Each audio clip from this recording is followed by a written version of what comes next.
যারা সব সময় আস্তাগফিরুল্লাহ পড়ে তাদের রিজিকের কোনো টেনশন হয় না, রিজিক নিয়ে তাদের আর কোনো চিন্তা থাকে না।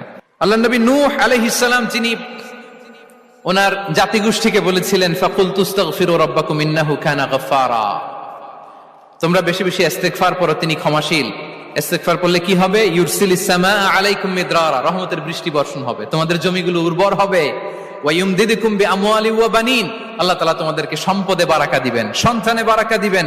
ওয়া ইয়াজআল লাকুম জান্নাতিন ওয়া ইয়াজআল লাকুম আনহারা, তোমাদের ফসল ক্ষেতগুলো সবুজ শ্যামল হয়ে ভরপুর হবে, তোমাদের রিজিকে বারাকা নেমে আসবে।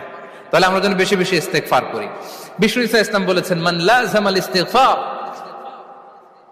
জাআলাল্লাহু লাকুম মিন কুল্লি দিকিন মাখরাজা ওয়া মিন কুল্লি হাম্মিন ফারাজা ওয়া ইয়ারযুকহু মিন হাইসু লা ইয়াহতাসিব, যে সব সময় ইস্তেগফার পড়ে তার কোনো টেনশন থাকে না, তার জীবনে দুশ্চিন্তা আসে না, আর এমন জায়গা থেকে আল্লাহ রিজিকের বন্দোবস্ত করে যেটা সে কল্পনাও করে নাই।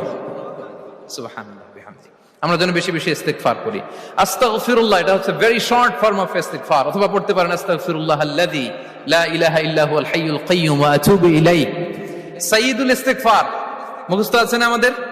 এটা যেন বেশি বেশি পড়ি। ইয়াকিনের সাথে যে সাইয়্যিদুল ইস্তেগফার পড়বে